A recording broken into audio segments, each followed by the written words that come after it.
Radio Universidad de Chile presenta Herencia y Coherencia, historias que cambian vidas. Un programa del Centro Desarrollo Sistémicos Cerval. Conduce Susana Muñoz Aburto. Hola, bienvenidos a un nuevo programa de Herencia y Coherencia, historias que cambian vidas. Este programa es realizado por Cerval, Centro de Desarrollo Sistémico, y auspiciado por Cerval Comunicaciones. Les recordamos, como siempre, que pueden escucharnos en el 102.5 FM y a través de la señal online radio.uchile.cl. También que pueden escuchar los programas anteriores en la página web de la radio de la universidad. Los dejamos con Susana Muñoz Aburto, conductora del programa. Fabiola, mil gracias. Bueno, nosotros hoy día queremos presentarle a nuestra invitada. Ella es Alicia Vega Durán. Ella es profesora e investigadora de cine. Señora Alicia, muy bienvenida a nuestro programa. Muchas gracias. Queríamos preguntarle y queríamos contarle que nuestro programa trata de lo siguiente. Más allá de buscar la trayectoria, es la búsqueda de momentos que caracterizan a la persona que está tras el rol de maestra, profesora e investigadora. Y desde esa perspectiva vamos a ir construyendo esta entrevista. Ya, fantástico. Bueno, entonces, señora Alicia, quisiera preguntarle cómo es que usted se acerca al cine. Bueno, influyeron las circunstancias, porque yo fui siempre una niña aficionada a la lectura, a oír música, y a los 16 años me enfermé del pulmón. ¿Ya? Y estuve 5 años en cama con un tratamiento que resultó largo porque en esa época no había todavía streptomicina, entonces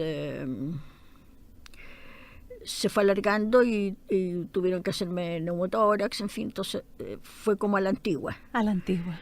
Y en esa época, entonces, yo tuve que toda la gente amiga mía entró a la universidad y seguían distintas carreras, entonces yo recibía todas estas noticias y ellos me recomendaban los libros que les daban para leer como de cultura general, y yo iba leyendo además todo eso y me fui interesando por distintas perspectivas, pero yo no tenía un plan propio, exceptuando que me interesaba la parte humanista. Okay.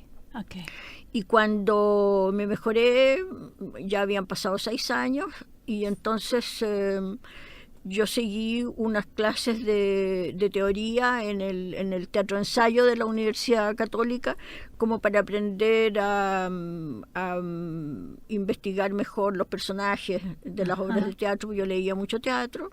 Okay. Y apareció un aviso en el diario en el cual anunciaban que se iniciaba el Instituto Fílmico de la Universidad Católica, que era la primera vez que se iba a enseñar el cine con un nivel de universidad. Estupendo. Claro, y ahí me matriculé, y entonces el director y el creador de este instituto era Rafael Sánchez, con el que yo tuve unas clases muy buenas, y luego él me pidió que fuera su ayudante. Y yo estuve trabajando con él ahí 4 años. Claro.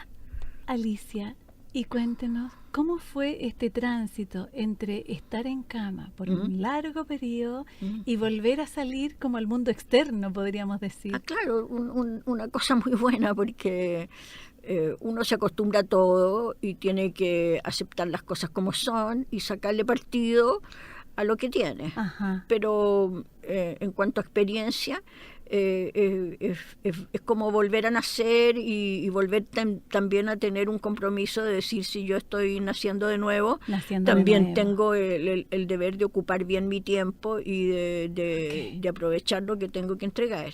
Interesante. Claro, y por eso a mí me interesó siempre el cine porque es un arte masivo. Masivo, sí. Es un arte para multitudes, lo tiene que ver un gran grupo de personas. Esa es la esencia del cine. Perfecto. Y entonces a mí me gustó mucho eso porque yo había estado en soledad tanto tiempo. Tanto tiempo, sí. Claro, sí. Y es como introduciéndose en historias a través de libros, ¿no? Como... Sí, claro. Entonces es bonito después poder como tomar la otra dimensión. La otra dimensión. Claro. Sí.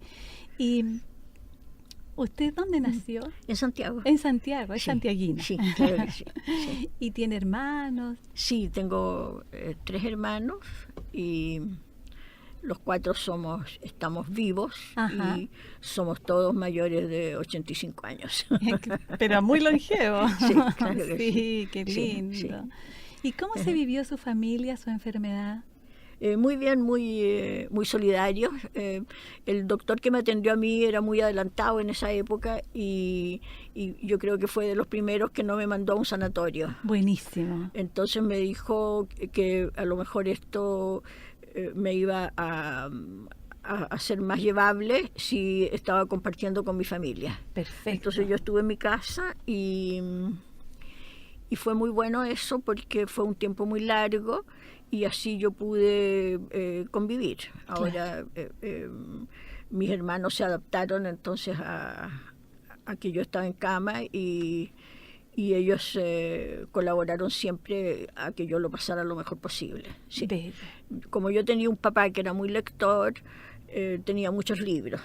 Y papá leía. Sí, claro. Entonces yo tenía posibilidad de pedir los libros que me iban interesando a las librerías y me los iban a dejar a la casa. ¡Qué lindo!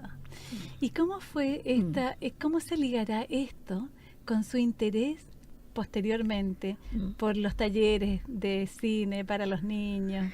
Claro, bueno, a mí me interesó siempre esto de aprender cine desde la parte teórica y luego ir viendo las películas, las que se podían ver en Chile, porque aquí a Chile llegaba poco material de la historia del cine propiamente. Y primero me interesó a través del Instituto Fílmico hacer clases. Okay. Ya, yo hice clase ahí mismo y luego en distintas facultades de la Universidad Católica. Ajá. Y después hice clase después del golpe en la Universidad de Chile. Ya. Y le hacía clase a los alumnos que estaban en la Universidad Católica, los que seguían la carrera de cine, y acá en la Escuela de Teatro, no solo a los que estudiaban teatro, sino era un curso electivo, de manera que venían de otras facultades. De otras facultades. Claro. Y entonces hice clase durante 25 años a gente adulta, y luego en la Universidad Católica, en la Vicerrectoría de Comunicaciones, me pidieron también que hiciera clases y yo inventé un programa que se llamó Cine Aprendizaje. Cine Aprendizaje. Claro, entonces yo dije, quisiera hacer una clase en que pudieran asistir 600 personas si quieren venir al teatro de la universidad, que el que estaba ahí en la Plaza Egaña. Ya. Y que cada persona pague su clase como una entrada. Perfecto. Entonces vienen cuando quieran y estas clases van a durar 8 semanas, 10 semanas, 6 semanas, lo que diga la universidad, y resultaron muy bien. Resultaron muy bien. Porque fue gente de distintos niveles, adultos todos, de 18 años para arriba, y fue muy interesante porque yo pude explicarles en qué consistía el lenguaje cinematográfico, es decir, cómo hay cosas propias del cine, sí, que es una clave que manejan los directores y el público, porque en realidad a una persona, a cualquiera, no le enseña a ver cine, la persona sabe verlo. Y lo ve muy bien, pero uno, dándole algunos elementos, puede mejorar esa visión y puede mejorarle la percepción. Claro. Y eso se manifestaba semana a semana, porque era lo que la gente decía. Y entonces fue muy bueno porque yo también hacía las presentaciones de las películas alemanas en el Instituto Goethe. Okay. Y entonces había gente que del Goethe se venía, estaba un día con una presentación mía allá y después venía a 2 acá a la Plaza Gaña. Ajá. Entonces, a la Plaza Ñuñoa. Y entonces era divertido porque yo me encontraba con mucha gente circulando por Santiago que seguía estas clases. Ajá. Porque en la dictadura era muy difícil estar viendo películas actuales y el Goethe traía las películas del momento que se estaban dando en Alemania. Claro. Entonces había como una cantidad de personas que se movía con usted. Claro, que eran muchísimas, además de los que estaban siguiendo la carrera universitaria formal. Entonces por eso yo tenía muchas personas que estaban agradecidas en esa época porque estaban como respirando en un medio en que había una censura muy dura, que los diarios censuraban hasta las palabras. Sí, sí. Y que era fuerte aceptarlo para una persona que quería... aspiraba a la libertad. A la libertad. Claro. Entonces ahí el cine se convierte como en un espacio de acceso claro, a la libertad. Por supuesto, claro que sí. Y eso era muy notorio, entonces siempre había gente que quedaba afuera. Claro. Que querían parecido entrar. A los libros que usted leía cuando estaba enfermo. Sí, claro que sí. Sí, qué lindo. Sí, eso fue una época bonita hasta que terminó.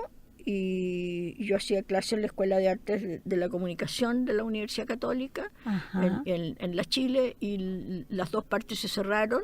Al menos mi clase la terminaron en la Chile, y en la Católica se cerró la escuela, y entonces el Departamento de Ciencias Sociales de Comunicación Social del Episcopado de Chile me pidió que me hiciera cargo de su oficina de cine, su oficina nacional de cine. Entonces yo acepté y ahí estuve trabajando 10 años. 10 años. Claro, y entonces ahí me dieron libertad para que yo hiciera lo que considerara conveniente, y yo resolví entonces a empezar por los niños. Empezar por los niños. Claro. Y por eso creé el programa de el taller de cine para niños, que primero hice otro para los escolares, que fue Cineforo Escolar, que duró 5 años. Y después el taller de cine para niños, porque yo consideré que había muchos más niños pobres que ricos. Entonces, si el Cineforo Escolar era para los 2 niveles, el taller para cine de niños fue siempre para los niños más pobres. Sí. Como una manera como de abrir un espacio también de libertad, ellos, ¿no? Pero especialmente para ellos, y yo en ese momento consideré que yo quería terminar de dedicar mi vida a esos niños que lo necesitaban más. Y eso fueron 30 años. Porque 30 ahora el año 15 hice 30 años de este cine de talleres. El 2015. Sí. Alicia, ¿y cómo fue que toma esa opción? Porque lo masivo ya estaba desde el comienzo, ¿no? Claro. Es como ojalá el cine llegara como a todas las personas, el aprendizaje. Es como en este interés de que esto se multiplicara. ¿Y cómo es ese proceso donde pasa de ser maestra de adultos o de adultos jóvenes a interesarse como en los niños más desposeídos? Claro, porque yo vi en ese programa que hice para la iglesia de niños pobres y ricos, del Cineforo Escolar, que consistía en que los niños iban a ver una película, un curso completo.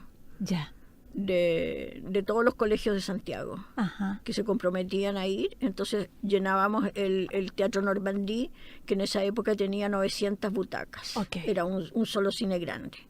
Entonces nosotros empezamos con esto del cinearte. El cinearte. En Santiago no había cinearte. No había. inventamos nosotros la palabra de cineforo.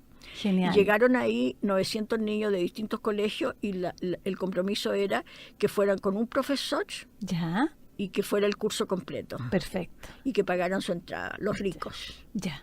Y luego teníamos ahí el foro que era grabado y le entregábamos una guía al profesor para que él después en su colegio pudiera hacer un mini foro con los mismos niños, Perfecto. con su curso, Ok. de manera que profundizaran lo que habían visto y oído y debatido en el Normandí. Como favorecer la reflexión, la argumentación. Claro que sí, pero en la sala de clase. En la sala de clase. Y esto resultó muy bien durante los 5 años, pero ahí yo me di cuenta que, los niños pobres iban sin pagar. Ok. Incluso les pagábamos nosotros el arrendarles un bus para que fueran. Para que los porque trajeran. iban de distintas poblaciones. Ya. Pero ahí yo me di cuenta que los niños pobres estaban realmente en una situación de límite. Ok, estaban en un límite. Porque ellos ahí, por encuesta que le hicimos, los niños era primera vez que iban al cine. Vale. Y luego que cuando había escenas de comida, por ejemplo, aplaudían. Ah, Entonces me di cuenta que su postura ante la vida ya no era una postura de que ellos la desearan, sino que era lo que les caía. ok. Y les caía muy poco y caía cosas malas. Yo pasaba en la época de los primeros años de la dictadura por la Rotonda Grecia y Sí. vi a todos los varones mayores de 14 años de la población lohermida Sí. que estaban encerrados ahí por los militares y los hacían pasar todo el día al sol sin comida y sin posibilidad de ir al baño. Ok. Entonces los niños en la población quedaban en esta situación de desmedro. Y de máxima vulnerabilidad. Por ¿no? supuesto. Entonces yo dije, el resto que me queda de vivir lo quiero dedicar nada más que a estos niños. Y por eso el taller duró 30 años. 30 años. Sí, claro. ¿Y cómo lo fue organizando este taller? Bueno, fue en la iglesia, ahí el departamento de comunicaciones, me dijo que lo único que podían darme era un sueldo para mí, que en realidad no me lo pagaron más que 2 meses, después no me Ya. pagaron nunca más. Ya. Y luego que todo el material escrito que yo necesitara lo podía imprimir ahí en su oficina. Ya. Entonces yo dije, claro, yo puedo inventar un proyecto en que los niños tengan en una hoja un diseño que ellos lo puedan recortar y que puedan armar un juguete que es previo a la invención del cine, pero que ya tenía movimiento. Perfecto. Todos O sea, los el que se movimiento. hicieron, claro, todos los que se hicieron en el siglo XIX. Y entonces fui buscando en distintos textos de historia, de la prehistoria del cine, Ya. y encontré muchos diseños que los puse en papel y que lo probé la primera vez en la población del norte de Santiago, que era muy pobre, en una parroquia que se llamaba Jesús Carpintero. Ok.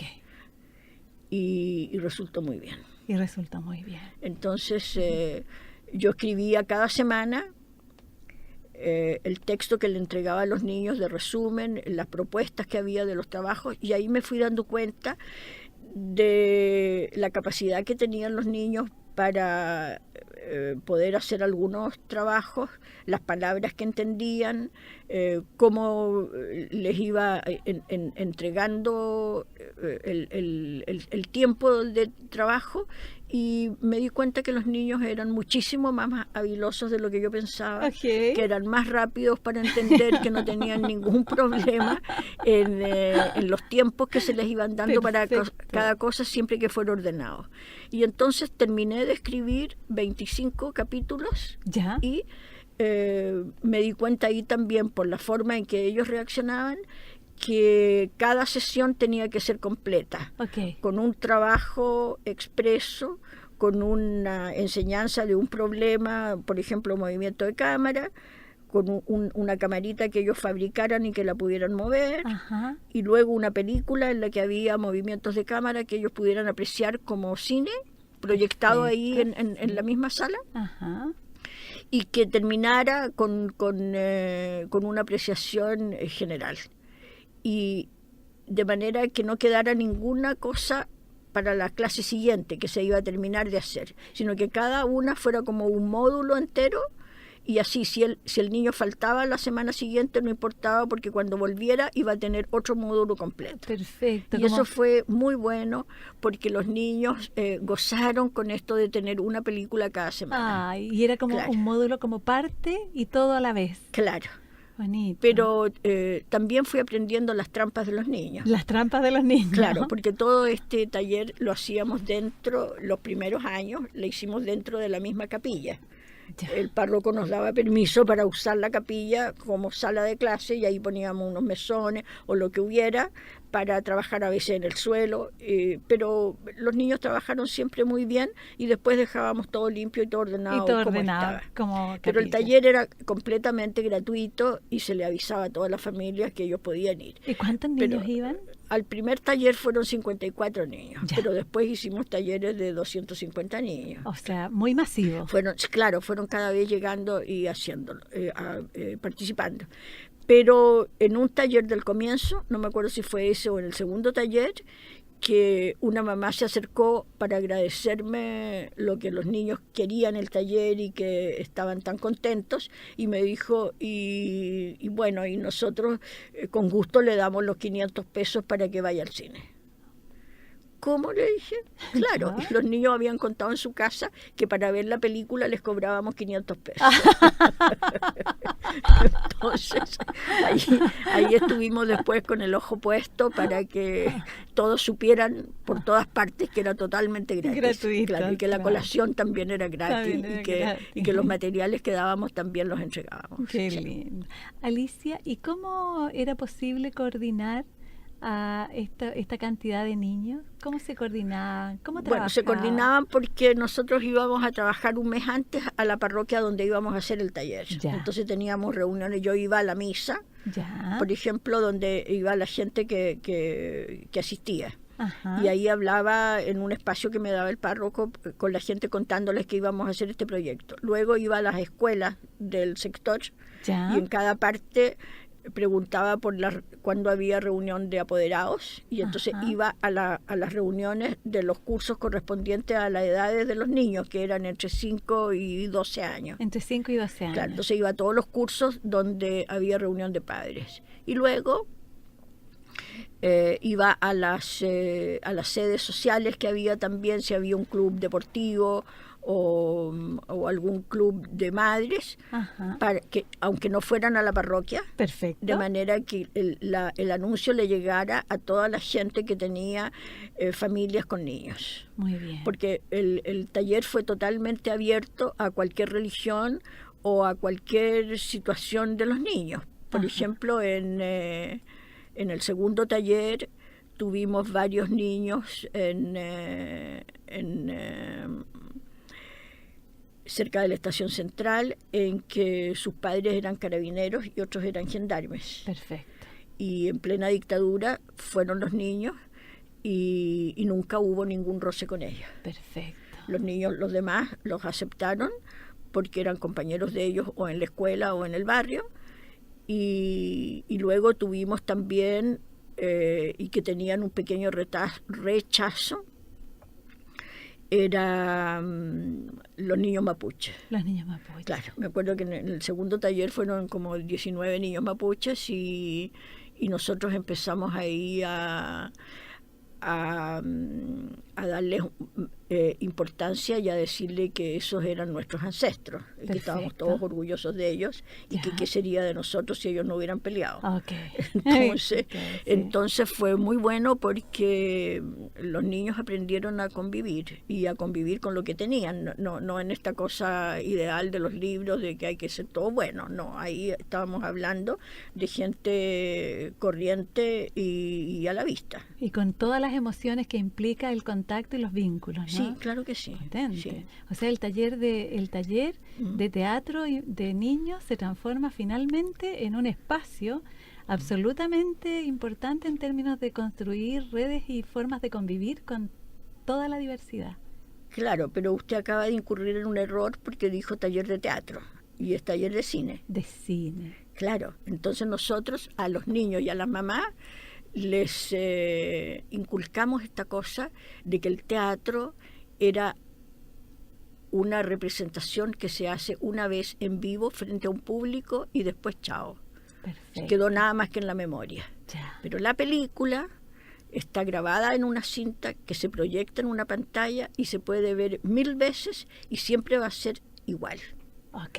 Entonces uno, lo que recordó de chico de haber visto una película, lo puede ver 50 años después y los recuerdos a lo mejor son distintos, pero la película es la misma que uno vio cuando era chico. Perfecto. Y esa es una emoción muy grande para una persona como un registro de recepción artística.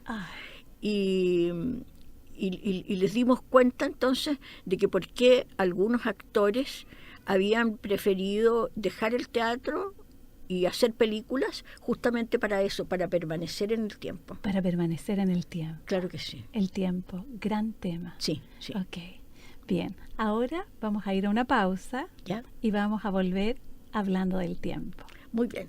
Gracias.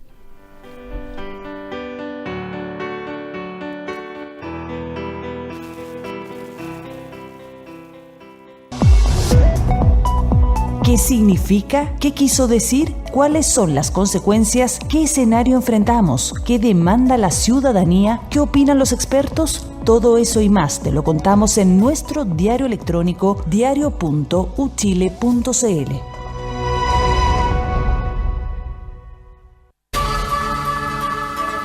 Radio Universidad de Chile te invita a escuchar todos los lunes a las 11 de la mañana Quiero ser científico y te invita a ver Ciencia para Todos en CNN Chile. Ambos programas constituyen el producto Explora CONICYT de apropiación social de ciencia y tecnología de la Facultad de Ciencias de la Universidad de Chile. Creando redes con ciencia y tecnología. Dirige y conduce la directora de Extensión de la Facultad de Ciencias, profesora Hortensia Morales Curtis. Porque tú nos interesas, porque queremos mantenerte informado y porque abordaremos todos los temas de manera directa, entretenida y amena. Escúchanos en Gente al Día. Magazine, entrevistas, actualidad, noticias, todo en Gente al Día. Un programa conducido por las periodistas Fresia Soltov y Alejandra Becerra. De lunes a viernes, entre 12 y 14 horas, por el 102.5 FM. Radio Universidad de Chile.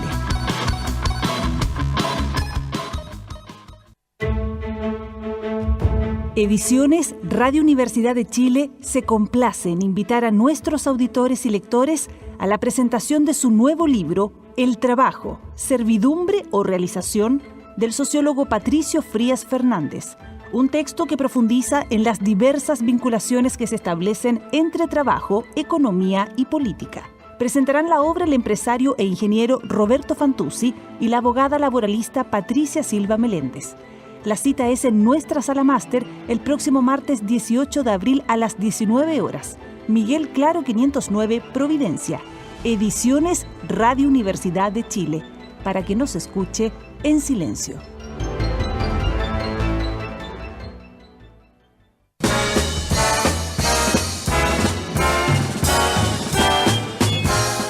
Noche de sábado a toda orquesta.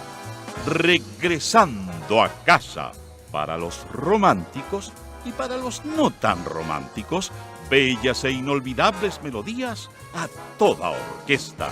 Este sábado, desde las 22 horas y hasta la medianoche, les invita el señor Juan Espinosa Cataldo.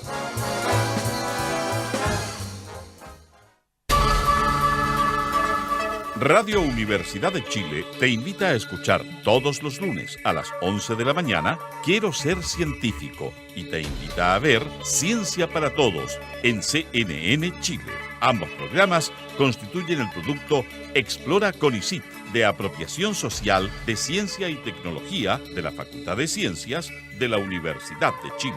Creando redes con ciencia y tecnología.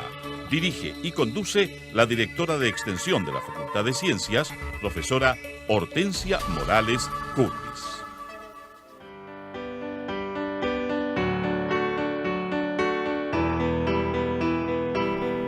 Bueno, y aquí estamos en el retorno. Regresamos con Alicia y el tiempo. Y en esto del tiempo, Alicia, yo quisiera preguntarle un poquito sobre sus padres. ¿Sus padres también nacieron en Santiago? No, mi papá es del norte de La Serena y mi mamá es de Temuco. Ya. Ellos tenían un campo ahí cerca de Temuco. Y ellos, mi papá se vino a Santiago para estudiar leyes y mi mamá se vino chica cuando tenía 12 años porque murieron sus padres y como quedaron huérfanos los dos hermanos, ellos se repartieron y ella con los hermanos menores vinieron a Santiago donde una tía, donde se criaron. Sí. Y mis padres se conocieron en Santiago y se casaron cuando tenían 25 años. Muy jóvenes. Sí. ¿Y usted es la hija número? 3. La número 3. La número 3, sí. La número 3. Sí. Ok. ¿Número 3 de cuánto? Bueno, somos 4 vivos, pero había una niñita antes que yo que murió cuando tenía 6 meses. Ok. Sí, así que siempre nos hemos considerado 4 hermanos. 4 hermanos. Los que convivimos. Los que conviven. Sí. Sí. ¿Y cómo ha sido esto de el tiempo en su vida? ¿Cómo le ha impactado el tiempo? A propósito de 6 años en cama, después salir al mundo como un nacimiento, después trabajar con adultos, con los niños. ¿Cómo es el tiempo para usted? Bueno, yo creo que hay que tener paciencia de chino. Y una paciencia. Claro, y aceptar lo que uno tiene y sacarle partido a eso y ver que eso produce frutos y que es capaz de provocar alegría y crecimiento. Yo siempre he estado muy agradecida de lo que he tenido y tengo tal vez la preocupación siempre de aprovechar bien el tiempo. De aprovechar bien el tiempo. Claro, y por eso calculo lo que voy a hacer para no repetirme y para que el otro sepa exactamente el trazado de lo que me propongo y lo que yo voy a entregar y lo que yo espero recibir. Y por eso, así como a los alumnos de la universidad se les presenta un programa al comienzo del año con todo lo que ellos van a aprender y lo que tienen que hacer y las exigencias y luego cumplirlas uno como profesor, en el taller de los niños se hizo también transparente de manera de presentarles lo que era un proyecto, lo que se iba a hacer y que ellos supieran exactamente de qué se trataba. Y su grupo familiar también. Entonces eso a mí me ha permitido organizar mi tiempo no solo interior y exterior, sino poder llevar una vida de familia que yo considero que ha sido ordenada y ha sido valorizada por todos los miembros. Yo tengo mi marido y 2 hijos y siempre nuestra convivencia ha sido muy, muy apreciada por cada uno de nosotros porque no ha habido trampas. Perfecto. Y entonces a mí, por ejemplo, me gusta cocinar. Yo he hecho siempre la comida en mi casa, siempre me he dejado el tiempo para poder hacerlo. Y he cuidado personalmente de los hijos cuando fueron guaguas. Yo dejé de hacer clase 2 años cuando los niños nacieron. Cuando nacieron. Claro, de manera de poder estar con ellos cuando me necesitaron más. Perfecto. Claro. Y cuando el tiempo se acaba, estoy pensando en sus padres. Sí. ¿Cómo se vivió usted? Es como... Bueno, muy bien, muy normal. Mis 2 padres tenían sentido del humor y entonces eso lo heredamos los 4 hijos. Y ellos, mi papá murió primero a los 70 años y mi mamá murió de 95 y ellos vivieron su vida plenamente y contentos de haber formado una familia. Y entonces los 4 hijos estamos viviendo de acuerdo a ese ambiente familiar que siempre recibimos como un modelo. Y los 3 mayores somos casados y cada uno con el mismo con que se casó ha seguido viviendo la cantidad de años. Yo cumplí recién el año pasado 50 años de matrimonio. 50 años de matrimonio. Sí, claro, lo fuimos a celebrar a Nueva York porque nos invitó la hija arqueóloga. Tiene una hija arqueóloga. Sí, que es nuestra vecina aquí una vecina. En la Plaza Pedro Hija y Montt. vecina. Claro. Y ahora el hijo cumplió 50 años este año y él vive en Buenos Aires y vino a celebrarse con nosotros aquí también. Qué bien. De manera que nos reunimos todos. Se reúnen. Bueno, y eso del tiempo es algo que uno lo acepta porque el tiempo va pasando y también se va acercando el fin de la vida de uno. Sí. Y eso es bueno tenerlo a mano, Ya. tenerlo presente y estar contento de lo que uno ha vivido y que también es tiempo de entregar una herencia a los que van quedando. Una herencia. Claro. Sí. Y esa herencia uno la toma en la perspectiva de los hijos de la familia, pero también de los otros hijos que han sido alumnos a quienes uno les ha dejado una tarea que ellos tienen que ir desarrollando de acuerdo a sus posibilidades y a las nuevas técnicas que van llegando. Perfecto. Y todo eso es con naturalidad, con la tranquilidad que da el ir viviendo cada día con lo que se presenta. Bien. En México dicen un día al atardecer, un día más, un día menos. Un día más y un día menos. Claro, Sí. y entonces eso es muy bonito porque es muy sabio y es el destino de todos nosotros y es compensador en el sentido de que si uno cree que hay otra vida después, también va a continuarse, va a continuarse lo que tiene y seguramente se va a enriquecer. Sin duda. Sí, sin duda. ¿A qué se dedica su hijo? Mi hijo es músico, Músico. es profesor de música en Buenos Aires. Ajá. Y hace clase en un liceo del gobierno Sí. y ahí está contento de enseñarles lo que él sabe. Importante, sí. Sí. Y en esto de el tiempo y el movimiento, yo pensaba en los ritmos. Es como, ¿cuál ha sido el ritmo de su vida? Bueno, mi ritmo ha sido bastante controlado y a mí me gusta mucho el equilibrio y me gusta mucho aceptar lo que hay y no estar tratando de torcerle la mano al destino y hacer las cosas más rápido de lo que se puede, porque no por eso la fruta va a madurar antes. Perfecto. Y entonces si uno hace las cosas como corresponde, con el ritmo de la naturaleza, yo Sí. creo que ahí está en un plano que es seguro. Okay. Ahora, a lo que yo me he revelado siempre es a la pobreza extrema y a la tortura. Ya. Entonces yo creo que ahí hay que sacarle tajada y hay que trabajar y hay que dar todo el empeño posible de uno por sacar a alguien de ahí, al que le corresponde a uno. Uno no se va a ser responsable de lo que pase en todo el país, Ajá. pero el pequeño grupo que a uno le tocó por circunstancias de la vida cercano, Sí. de eso tiene que responder de lo que hizo en ese momento. Perfecto. Y luego tiene que agradecer lo que ese grupo fue capaz de darle a uno para hacerlo soportar esto, para hacerlo crecer. Okay.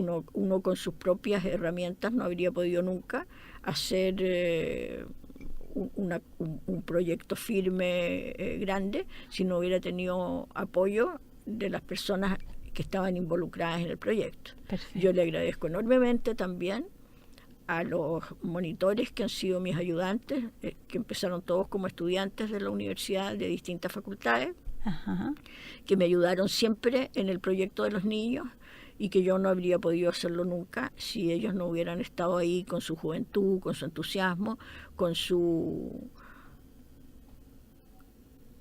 convivencia con los niños para llevar adelante el progreso de los niños. Claro que ellos también por su parte recibieron el conocimiento muchas veces brutal de enfrentar a la pobreza dura. Los niños que están estudiando en la universidad, digamos los estudiantes, que yo les digo niños porque empiezan con 18 años, había muchos que nunca habían ido a una población, ni sabían lo que era dormirse sin comer. Y entonces se enfrentaron con niñitos chicos que no estaban llorando por lo que les pasaba, sino que simplemente lo vivían, y para ellos fue un relámpago que les abrió los ojos frente a su responsabilidad como personas que están estudiando y que luego con una profesión van a tener que enfrentar la realidad del país. Esa realidad. Yo creo que ninguno de los monitores que ha trabajado conmigo es ahora un profesional frívolo. Perfecto. Cada uno tiene una historia que se le enseñaron los niños del taller. Ok. Como una profundidad. Sí, claro, por supuesto. Claro. Sí, sí. Alicia, ¿y usted qué ha recibido de toda esta vida de trabajo? Bueno, yo he recibido mucho afecto, mucha alegría y mucho agradecimiento de las personas que han pasado por talleres o por clases. Yo me encuentro en una feria libre buscando unas revistas antiguas de cine, y cuando elijo y pregunto cuánto vale, la persona que las vende levanta la vista y me dice: para usted nada, porque yo tengo un sobrino que siguió taller con usted no sé dónde, en tal parte. Entonces todo eso veo yo que el sobrino conversó en su casa con todo el proyecto. Si el tío sabe es porque algo insólito estaba ocurriendo bueno para él. Como que se multiplicó. Claro que sí. Y entonces todo eso uno lo va recibiendo, y luego que a veces en una fuente de soda en Chiloé, cuando uno pide un café, le dan una galletita chica en el plato. Ya. Y a veces a mí me ponen 2. Ya. Y entonces miro y me dice: tía, seguí el taller hace 10 años en Keilen. Entonces, eso es divertido, porque hay un niño también que siguió el taller y que llamó a Ignacio Agüero, que hizo esa película que ha sido importantísima para mí, la de 100 niños esperando un tren. Ajá. Porque a toda la gente le ha mostrado exactamente en qué consiste el taller de cine para niños. Ya. Que en esa película sale un niño que contactó a Ignacio después de 10 años. Ajá. De filmar esa película para que fuera su padrino, porque se iba a casar. Y le pidió que si me podía ubicar a mí porque quería que yo fuera la madrina.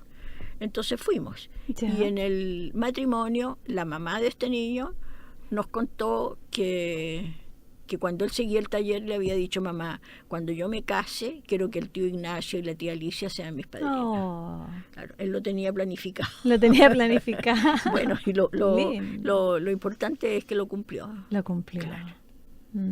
Entonces, después, claro, se separó, pero en fin. Ya, pero esa es otra historia. Nada que ver con eso. Claro.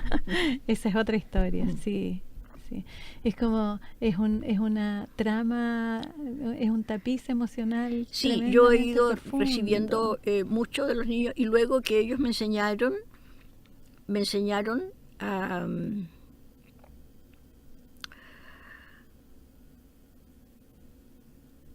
no sufrir más del sufrimiento que se tiene en el momento. Ellos están con hambre hoy día, pero no están pensando que esa hambre les va a durar hasta la próxima semana y que va a pasar la otra semana. La gente que está viviendo en una situación de pobreza dura ya tiene bastante con el afán del día. Sin duda. Entonces eso es muy importante como programa. Y es fuerte porque a uno le enseña que que la gente pobre es mucho más receptiva, más noble que uno. Okay. Claro, porque están viviendo circunstancias que uno no las podría tolerar. Perfecto. Sí. Bien. Yo fui a ver hace 2 años, en el último taller que hice, a unos hermanos que estaban faltando al taller. Ya. Fui durante la semana a verlos y me encontré con que tenían unos hermanos de 1 año mellizos que estaban enfermos del estómago y que estaban muy graves deshidratándose. Ya. Que no eran los asistentes del taller, sino que eran hermanos más chicos. Chiquititos. Entonces le dije a la mamá y la mamá me dijo, sí, están muy mal, se están deshidratando, pero yo no tengo cómo llevarlos al hospital, porque ni siquiera tengo plata para tomar la bus. micro, claro. Entonces yo le di una plata del taller, de los materiales que compramos, y le dije, señor, esta plata la tenemos para situaciones extremas, así que úsela, yo se la voy a devolver. No me devuelva porque es suyo. Y una vecina se quedó con los niños que estaban resfriados, los que faltaban al taller, y ella pudo ir al hospital con sus 2 niños muy graves. Muy grave. Pero esas cosas uno las sabe por casualidad, porque ocurrió que uno estuvo ahí ese día, y cuando las enfermedades o las situaciones más violentas pasan, a lo mejor no hay nadie a mano a quien ellos puedan recurrir. Entonces es muy triste que a pesar de eso sobrevivan. Uno tiene que darse cuenta que tiene muchos privilegios de los cuales no es consciente. De los cuales no es consciente. Y eso es lo que yo he aprendido y de lo cual doy gracias, de poder decir a esta edad que yo he hecho exactamente lo que he querido en mi vida y que eso en Chile es un privilegio. Es un privilegio. Sí. Lindo. Y los talleres fueron talleres que le escucho decir en el sur, en Chiloé. Sí, claro, porque talleres nosotros llevábamos como 15 años haciendo talleres aquí cada año en una población distinta para darle oportunidad a otros grupos de niños. Ya. Y entonces en un año fuimos contactados por un profesor de la Universidad Católica que dijo que conocía un grupo de obreros de Rinconada de los Andes, sí, que querían conocerme. Entonces vinieron aquí a Santiago, la directiva, y me dijeron que ellos querían un taller porque habían visto la película de Ignacio en la televisión y que querían que se hiciera un taller allá. Yo le dije imposible porque nosotros no podemos ir todas las semanas a los Andes, a Rinconada de los claro, Andes. Y tampoco podríamos trabajar, pero déjeme pensar qué se podría hacer. Entonces empecé a darle vuelta y les propuse que hiciéramos un taller de verano que fuera todos los días durante el mes de enero, de manera que con los monitores pudiéramos irnos el mes completo a vivir allá, y si ellos nos podían prestar su sede, que era una casucha de 2 piezas Okay. en la cual podríamos alojar. Ya. Entonces dijeron que sí, que encantados, y el problema era que no tenían financiamiento, porque ese ha sido también un problema de todos los años, durante los 30 años, que había que conseguir la plata. Yo gané como 5 fondats que me lo financiaron, pero después ya no se podía repetir porque había otros grupos que estaban también solicitando lo mismo. Claro. Entonces, yo me acuerdo que en un taller que hicimos aquí en Santiago fue el embajador de, ya no me acuerdo qué país era, pero me parece que Finlandia, que pidió ir a fotografiar a los niños como experiencia, porque había leído una entrevista que me hicieron a mí si él podía asistir. Fue la señora, y después se entusiasmó él y preguntó si podía fotografiar, y le dije que sí. Y fueron y les gustó mucho el taller, encontraron maravilloso lo que estaba pasando. Era en Los Sierra. Ya.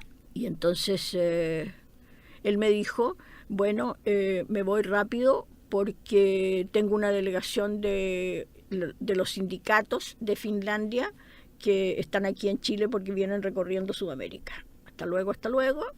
Y cuando yo estaba hablando con esta gente que no tenía financiamiento, me dijeron, porque en el sindicato no tenemos un peso. Ah, dije yo, pero yo le oí esa palabra sindicato al embajador de Finlandia. ¿Ya? Entonces lo llamé y le dije que le quería proponer algo. Y entonces le escribí una carta en la cual le decía que si ellos podrían pedirle al sindicato de allá si financiaban un taller de niños aquí. Y contestaron a las 3 semanas que sí. Perfecto. Pero que no nos podían dar los $10.000 que yo le pedí, sino solamente 9.000. No, le dije yo, no importa nada. Entonces, los otros $1.000 se los pedí a un amigo rico que me hizo inmediatamente el cheque. Lindo. Y se hizo ese taller y fue muy bueno, porque nos dio una vía para hacerlo en otras partes de la misma manera. Perfecto. Entonces, cada vez, claro, con un financiamiento que costó bastante, pero nos fuimos arreglando y finalmente encontramos a una persona generosa que no quiere que digamos nunca su nombre, Ya. que nos financió los últimos 3 talleres. Qué lindo. Sí. Es como gracias a esa persona generosa que no Sí. quiere que le digan su nombre. Sí, Sí, muy bien. sí. Y pensando en la familia, su marido, sus hijos, ¿cómo incorporaron esto de los talleres y su trabajo? Bueno, fue muy bueno. En general, los 4 que formamos esta familia nos hemos respetado unos con otros. Ya. Cada uno ha hecho exactamente lo que ha querido y al ritmo del tiempo que necesite. Ajá. Mi marido, por ejemplo, es artista, gráfico y hace clase en la Universidad Católica, en la Universidad Finisterre. Y él también tiene sus tiempos. Cuando él prepara sus trabajos en la casa hay colaboración en el sentido de que él dispone de la casa para, además de su taller, lo que él necesita si tiene que viajar. Y siempre con apoyo de todos. El hijo músico estudió música aquí en Chile y en Buenos Aires, y cuando él dijo que se quedaba allá, se quedó. No hubo inconveniente de parte nuestra. Ajá. Porque además que agradecemos que sea un país al lado, entonces uno puede viajar constantemente. Y luego la hija que estudió arqueología quiso hacer un doctorado y por eso tuvo 8 años en Estados Unidos. Ajá. Entonces también fue una cosa que aceptamos y que de repente se pasaron muy rápido los años, no nos dimos cuenta. Ajá. Y después cuando volvió a Chile estuvo 4 años más afuera porque estuvo en el Museo de San Pedro de Atacama. Ya. Y ahora está aquí en Santiago y está de vecina nuestra. Pero ha sido siempre algo que yo agradezco, porque yo he sido la más invasora en cuanto a la casa. Porque yo tengo la mesa del comedor como mi escritorio y entonces la familia almuerza y come en la cocina. Y luego que yo trabajo todo el día y hasta la noche cuando tenía el taller, y entonces a veces necesitaba colaboración y tanto la hija como mi marido me ayudaban a corchetear, a pegar, a cortar, a tener todo listo, porque a veces había talleres de 120, 150 niños y había que llevar un material preparado personal en carpeta para cada niño. Bien. Y todo eso tenía que ser ordenado y completo. Okay. Entonces, todas esas cosas han sido muy, muy buenas. Y luego que mis hijos, cuando empecé el taller con los niños, ellos fueron de monitores también. Ay, qué Y bonito. luego que ellos colaboraron con traer a sus compañeros de universidad como monitores. Muchos llegaron por ellos. Por ella. Y mi hijo, por ejemplo, manejó el proyector en las primeras veces, porque después se fue a Buenos Aires, pero todos los primeros talleres él fue el proyectorista. Ah, Sí, claro. bien. Ya nos quedan como Sí. pocos minutos y yo Bueno. no quisiera no Sí. preguntarle ¿Por qué? sobre los cierres. El cierre del taller, que es como que se cerró hace un par de años, Sí, ¿no? claro. Y los cierres del cine, los cierres de la vida. Bueno, se cierran porque es el tiempo natural, eso lo da la naturaleza. Ajá. Y todo se hace con cariño y con entrega, porque es lo que corresponde. Es lo que corresponde. Claro. Mm. Y para usted el taller fue un tiempo de cierre. Sí, pero sigue vivo en el sentido de que yo tengo la historia escrita por mí cada año de lo que pasó en cada taller. Entonces tengo también conservado todos los trabajos de creatividad personal de cada niño durante los 30 talleres. Perfecto. 30 años. Entonces Sí. ese material está ahí y ahora va a ser fotografiado trabajo por trabajo de cada uno de los 6.500 niños que han pasado por el taller, porque ya se está haciendo, formalizando la Fundación Cultural Alicia Vega, en el cual todo este material va a estar dispuesto para que los estudiantes o las personas que quieran hacer algún trabajo sobre lo que ocurrió con los niños que participaron en el taller durante estos 30 años, que también es la historia de Chile, puedan hacerlo. Estupendo. Puedan ver el progreso de un niño que entra al taller y hace unos pocos palos y no le pone ni colores,